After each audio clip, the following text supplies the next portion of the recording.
This is Chris K with the third and final error that I see in most core and arm training programs, failure to deadlift. Now when we're talking about, again, proper back position or kind of the optimal alignment for toning, we find people in this situation where their lower back is overarched. Oftentimes these are people that wear heels, they're people that sit a lot where we have tight hip flexors and tight lower back muscles. But we also find people that are the physical opposite, okay? People that slouch, people that walk like this, where they kind of walk with this sway back position where the hips are forward, the body is back, and literally their back is flat like a pancake. Okay, once again, we can use the wall slide test to really determine whether this is the case. If you cannot get even your finger into the wall at all, you find your back is flat against the wall, and when you tighten your abs, really it's not even pressing in anymore, and you find that you're flat like a pancake, or just watch yourself in a mirror, and you don't have any of this S curve going on in your lower back, then you might be a victim of what we call a posterior pelvic tilt. Okay, in this position, you're kind of in this this reverse crunch position all the time. So doing a reverse crunch might not be the best idea, in terms of getting you back into structural alignment. Okay, by contrast, extension type movements, like a common one we see is like a Superman, where we're here and we're coming up like this. It's something that we want to do to kind of reestablish that arch. I'm not a big fan of Superman or back extensions just because they impose a lot of tension directly on the lower back. But one exercise which is fabulous to train both the butt, the lower back, really everything together as a unit, is a deadlift. Right, the reason a deadlift is such a great exercise is we can literally do it with anything. Any object.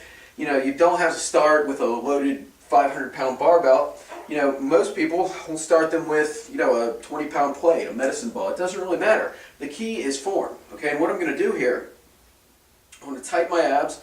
I'm going to keep my back flat like a table. Pick a spot about 5 degrees in front of me. Just lean forward till I feel a stretch in my hamstrings here. Reach down. Put my hands on whatever the object, the ball, pull myself into position so I'm kind of sitting back on this. So it's like a bad dance move in the sense that I'm coming up, back is flat, and again I'm pulling myself down, and then I come straight up. Okay, notice, again there's a slight arch in my back, but this is very close, this is like between my legs, and I'm just pulling it straight up and coming down, alright? I'm not losing this back position, I'm trying to resist the urge to round or flatten out. I want to keep this arch going on in my lower back, slight arch, so we train this, okay, and I want to keep my abs tight. So again, I'm having to use my hips here and my back muscles to kind of keep this going on. Okay, I'm using a medicine ball here, but usually what we'll do is start a client out with it's called sumo deadlift with a plate. Again, I'm going to get this between my feet, lean forward till I feel a good stretch, hand on the plate, sit back, and stand straight up with it.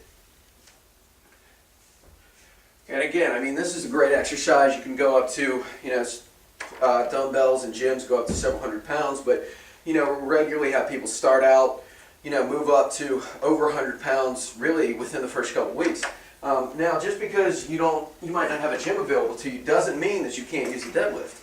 What I like to do as well is look at something like a computer backpack, put whatever I have around in there. It's just some weight, whatever it may be, objects. And again, you can do the same thing.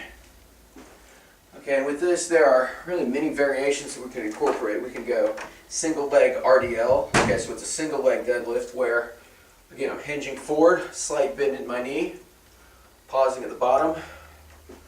More of a bent leg deadlift where I'm bending this front knee more, just coming straight down. I'm coming back up. Even a one-arm deadlift where, again, I'm coming up and down.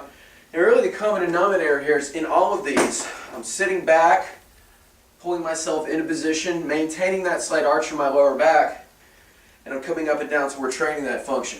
Okay, one way to really tie in the glutes to this, to kind of get a little bit of extra work for our hips, our backside, our butt, whatever you want to call it, perform any of these deadlifting variations. So one of my favorites is a single leg deadlift.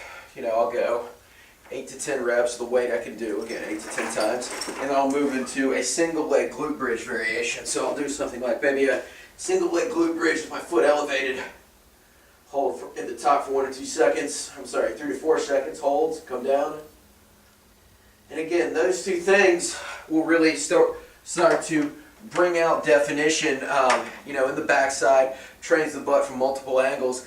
It's a great way to improve muscle tone in that area. So that's really a potent key, a combination to really get your back working, to correct that posterior pelvic tilt, and a necessity really in any core training routine.